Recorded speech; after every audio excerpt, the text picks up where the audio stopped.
There are all kinds of ways to traverse deep snow. Snowshoes, cross-country skis, of course, snowmobiles and snow bikes. But it's been a long time since somebody came up with a truly new way to get around in the winter. Yet that's exactly what the minds at Widescape have done. Their WS250 would best be described as a cross between a snow bike and a jet ski. It's something completely new and completely different. The WS250 is a unique vehicle. It's a new type of snowmobile by its configuration, by the way you ride it. It's very playful by the fact that it's light. The fact, obviously, that you ride it standing up, so that's something that's quite unique. There's no seat, there's no footrest on the side of the vehicle, so it makes for a very physical, very active driving experience. When you're riding it, your knees are a little bit bent, you're leaning into your ride. The fact that it's lightweight, you can ride it on very deep snow and you'll float on top of it. It's narrow, allows you to go almost anywhere. If you're going in dense forest or deep woods, if your handlebars fit between two trees, then you're going there. That's really one of the main advantages with Widescape. It's a good vehicle to be able to explore. Places you go with a Widescape, you'll never go with a snowmobile, because you'll get stuck, or it's way too narrow, it's way too dense. Small, it's lightweight, you can transport it easily. You can fit two Widescapes side by side in the flatbed of a pickup truck, a small pickup truck like a Ford Ranger. Boom, you'll fit two in it very easily. We've built also a rack that you can tie to a hitch on the back of your SUV. So if you have a 2-inch hitch, boom, you pop it on, strap it down, and off you go. Today we're going to find out where the concept came from, how it was developed into the product that you can buy today, and maybe most importantly, we're going to take it for a ride and find out if it performs as promised and ultimately if it's any fun. The WS250 has been designed, built, and tested in Quebec, Canada in the Saguenay region, right at the base of Mont Valin.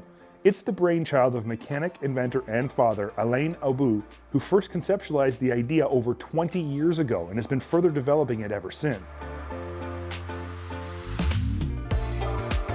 This concept, the stand-up snowmobile, so it was born here in Saguenay, in Quebec. A man named Alain Aubu, so he's the inventor, who basically designed a snow bike for his son, Frédéric.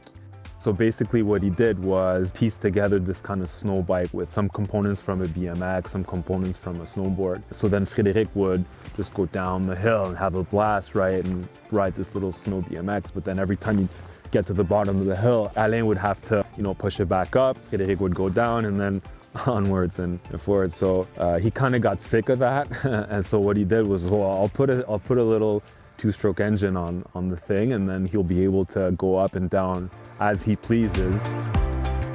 So yeah, after building this initial powered snow bike, Alain met Félix Gauthier, who's the president and owner of Da Vinci Cycles. So Alain took Felix out for a day to ride snow bike, to make something, to develop it and turn it into something bigger and better. So being obviously at the helm of Da Vinci Cycles, decided to invest in research and development with, Cycle Da Vinci's facilities. They assisted in further developing the vehicle, coming up with different prototypes. The vehicle evolved over the years, so over a 20-year span. Today we have the WS250, which is our ready-to-market vehicle that we're about to launch production with. Now I know many of you are wondering, how can this thing be called a snowmobile? And this has everything to do with the legal definition of a snowmobile and the literal definition of a snowmobile.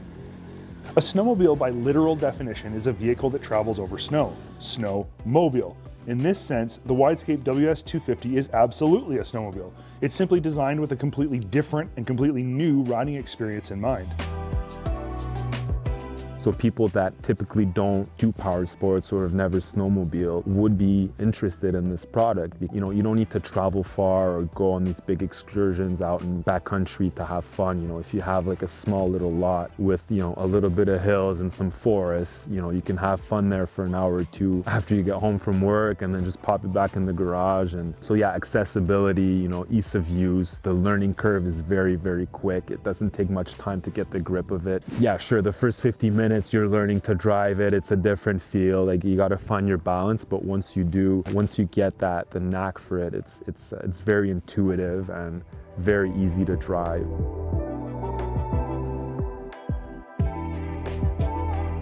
Now I'll admit, when I first saw the introduction videos, I was extremely skeptical about just how good the WS250 could possibly be. I assumed there was no way it could be stable, especially in the corners, and that it would be super uncomfortable to ride, among other things.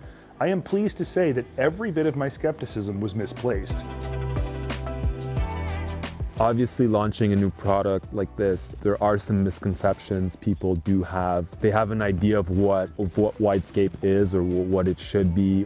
They compare it to things they know. Okay, so it's one ski, it must be, not super balanced, and the fact that we have a 12-inch track, equal width ski in the front, so a 12-inch ski as well, makes that it's very nimble, so you could stand on it, no problem. Very easy to steer also. Once you get the feel for it, you're basically leaning into your turns, and then if you need to make a sharp turn, then you just lean in with your handlebar, turn it in the direction you want to turn, and have your ski lead the way. Some people also question if it floats on snow, if it's good in deep snow. Our answer is yes, absolutely. That's one of its strong points. The fact that it's super light makes for a very floatable vehicle. Then a lot of people also question, the amount of horsepower, the amount of power. So obviously, if you do compare it to like a mountain sled, then yeah, it's not nearly as powerful, but it's not doing the same thing.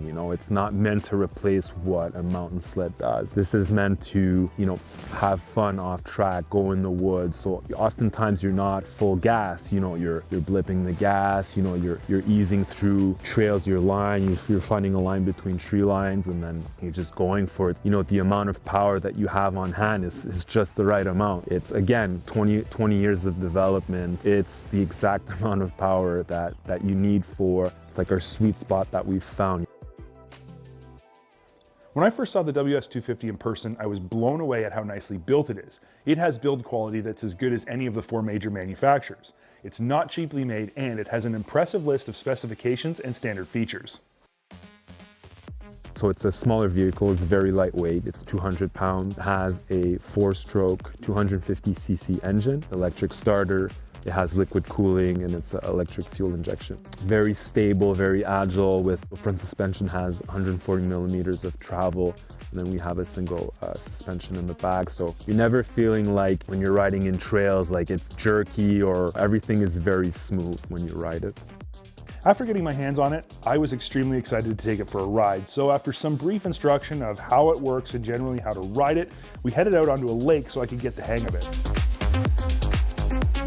Look, I get that it looks weird, but the fact of the matter is the WS250 is extremely fun to ride. It only took a few minutes on the lake to get comfortable with the controls and figure out the balance. Just like Sebastien said, you steer it more by weighting your feet than anything else. For faster, wider turns, turning the ski is secondary. Your feet are positioned directly behind the engine close-off panel, which keeps all the weight of the vehicle and riders centralized. This is the secret behind it being so easy to ride. And it is actually pretty easy to ride. We didn't have the best snow conditions on the lake. There was only about 4 inches of fresh snow, but the WS250 felt completely balanced and stable.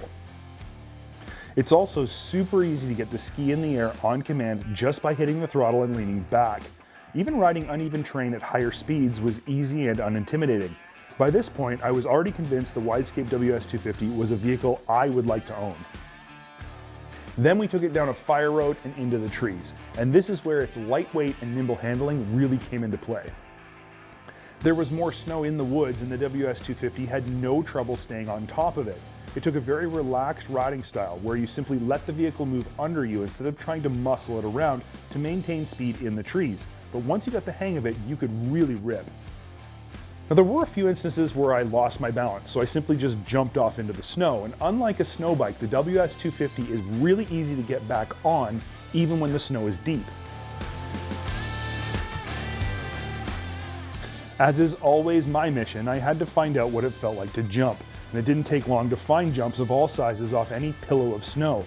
Jumping was easy, and preloading the suspension before the takeoff resulted in more airtime. As I was riding, I was thinking about all the misconceptions I had about this vehicle before I rode it, and how every one of them was completely wrong. It simply doesn't need any more power than it has. We seem to have an obsession with more power, regardless of how that power affects the vehicle overall.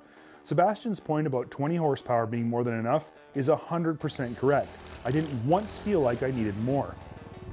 The vehicle is not tippy or hard to balance once you get the hang of it. I mean, I only had one day on it and I was already carving through the trees and hitting jumps. The learning curve is surprisingly steep. The key to enjoying your time on the Widescape WS250 is to not try and make it something it's not. It's not meant for long distance trips or trips to the local pit stop. It's not a traditional snowmobile. It's not meant to ride on trails. It's not meant for ultra high speeds either. If you're looking for those experiences, there are other vehicles that will be a better choice. It's also not uncomfortable or overly tiring to ride due to its stand-up riding position. The only time I actually got tired was when I had it in really tight trees and had to use a lot more of my body weight to balance. All the other riding I did was nearly effortless. I expected my legs and back to hurt, but neither did, even the next day. I also assumed I'd have my fun for an hour or two and then be bored with it. If there was one thing I was super wrong about, that was it. I could ride the WS250 day after day and never get bored.